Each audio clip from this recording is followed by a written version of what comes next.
Hello everyone, आप सभी कैसे हैं। आप सभी का फिर से एक बार स्वागत है। वेलकम है आपके अपने यूट्यूब चैनल एसवी सर पर।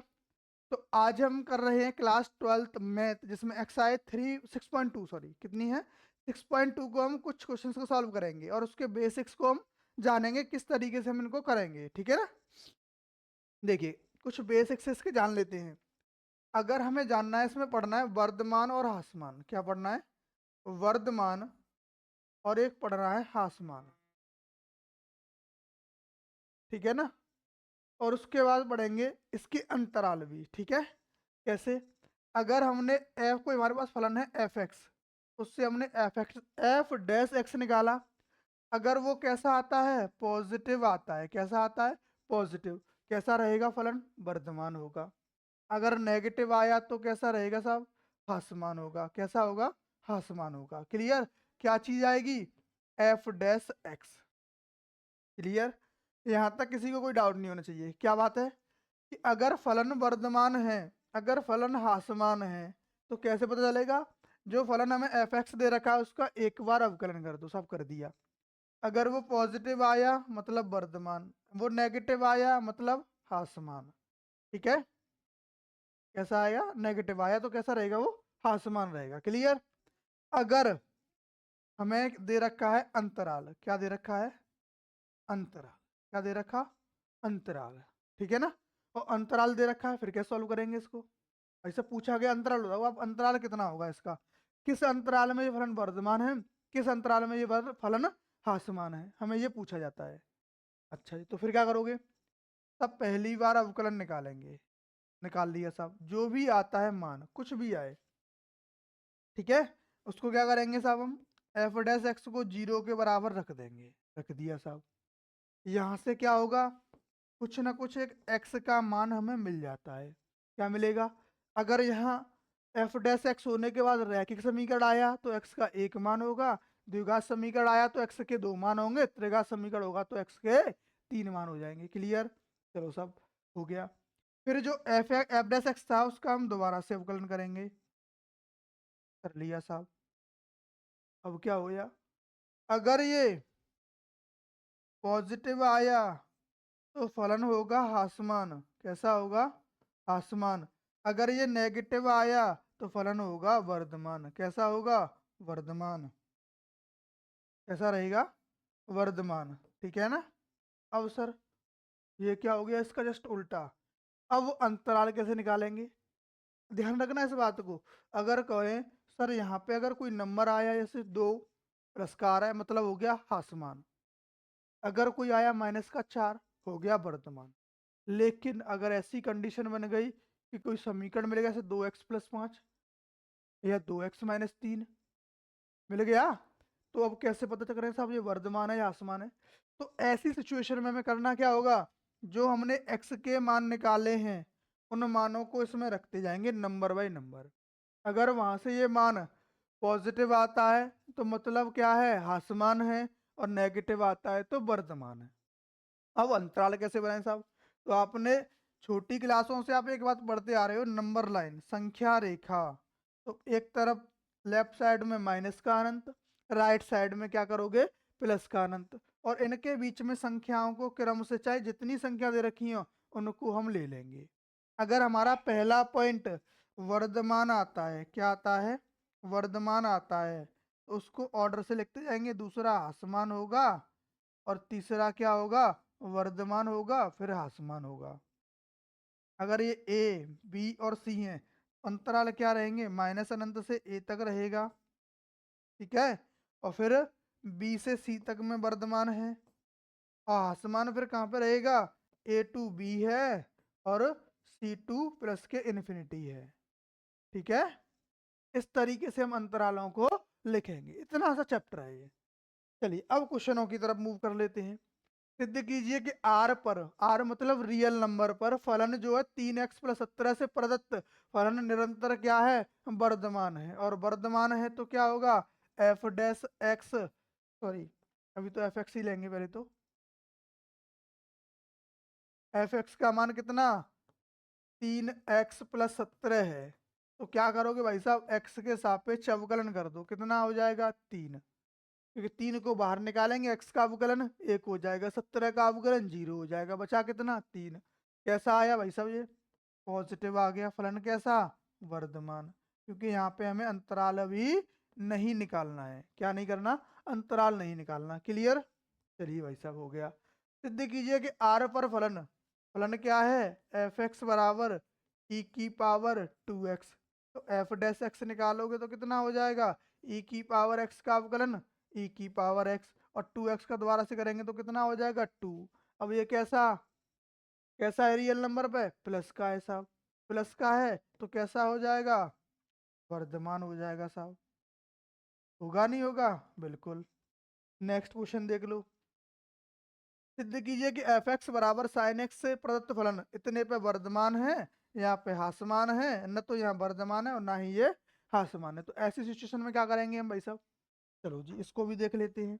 करना क्या है, पहले तो हमें सबसे पहले क्या करते हैं, जो फलन दिया है उसका क्या करोगे, अवकलन। तो एफ डैश एक्स का मान कितना, एफ डैश एक्स का मान कितना हो जाएगा, कॉस एक्स। चलो साहब कॉस एक्स ले लिया। अब पहला पॉइंट क्या है, कहाँ पे, 0 से π/2 तक। अच्छा जी, 0 से π/2 तक, ये क्या चीज़ है साहब, 0 से π/2 मतलब क्या होता है, 0 से 90 तक। और 0 से 90 तक सबने, ऐसा कोई बच्चा नहीं हो जो मैथ पढ़ रहा है उसने ये नहीं देखा हो कि 0 से 90 तक त्रिकोणमिति की जो टेबल होती है, सारणी होती है, उसमें सब के सब मान क्या होते हैं, प्लस। चाहे sine cos tan sec cosec cot कुछ भी हो, सब कैसे रहते हैं, प्लस के। प्लस के रहते हैं, तो ये कैसा आएगा, पॉजिटिव आएगा भाई साहब, आएगा पॉजिटिव। तो कैसा हो जाएगा, वर्धमान हो जाएगा। कैसा होगा, वर्धमान। निरंतर मतलब लगातार वर्धमान है। ठीक है, दूसरी बात पे आ जाते हैं साहब। एफ डैश एक्स तो वही रहेगा, लेकिन अंतराल चेंज हो गया, कितना, π/2 से बड़ा होना चाहिए और पाई से छोटा। यानी कि आपने एक चतुर्थांश पढ़ा है भाई साहब, क्या पढ़ा है हमने, उसको ध्यान लगा देता हूँ मैं आपको। इसको क्या बोलते थे, आसातिया तेरी कसम। क्या, आसातिया तेरी कसम पढ़ा था, किसी ने पढ़ा था, all student in 10th class, पढ़ा था। हाँ जी, एक का मतलब क्या था, ऑल पॉजिटिव। क्या था, ऑल पॉजिटिव, यानी सब के सब यहाँ पहले में क्या थे, प्लस के। कहाँ से, 90 माइनस थीटा, इसका कुछ नाम रखा करते थे, रखते थे क्या, 90 माइनस थीटा रखते थे, बिल्कुल साहब। तो जितना 90 से छोटा मान आएगा उसमें क्या रहता है, सबका सब प्लस का रहता है। दूसरा क्या था, साइन, और साइन का उल्टा कोसेक, ये दोनों कैसे, पॉजिटिव।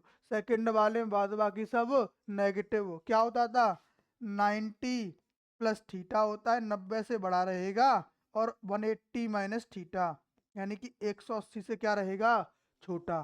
तो यही तो कुछ मिल रहा है।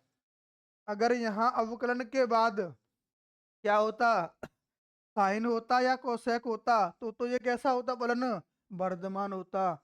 लेकिन इसके अलावा क्या आया है यहाँ पे अवकलन हमारा, cos x। तो सेकंड क्वाड्रेंट में क्या होता है, cos x नेगेटिव। कैसा होता है, नेगेटिव।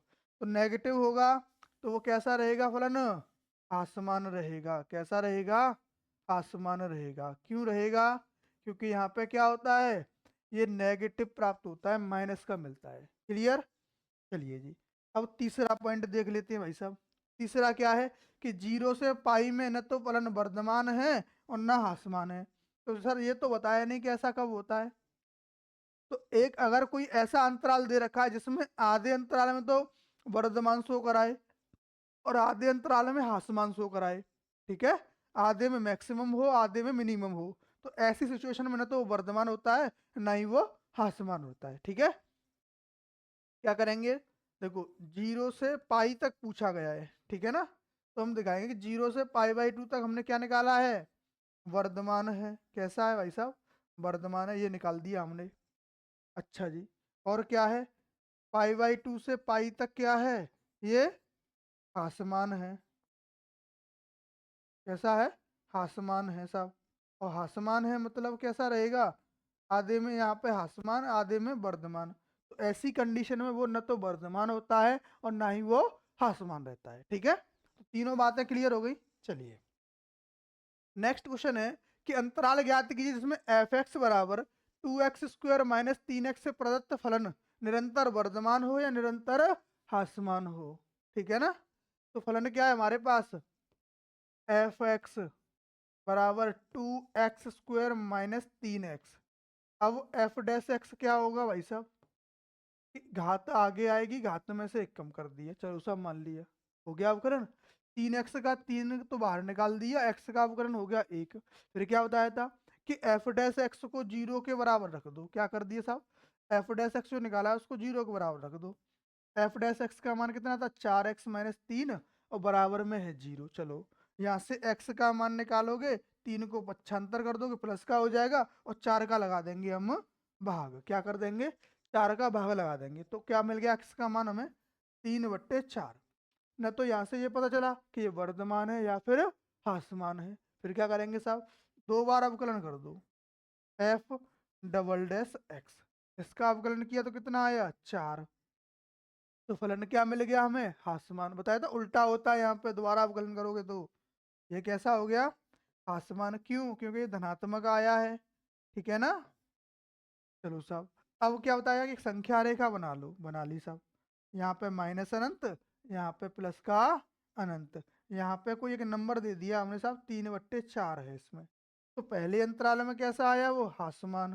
तो ह्रासमान का जो अंतराल होगा वो क्या होगा, माइनस अनंत से 3/4 तक।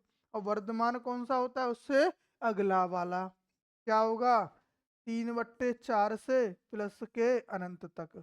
तो ये वर्धमान का हो गया और ये ह्रासमान का अंतराल हो जाएगा। क्लियर होगा आपको।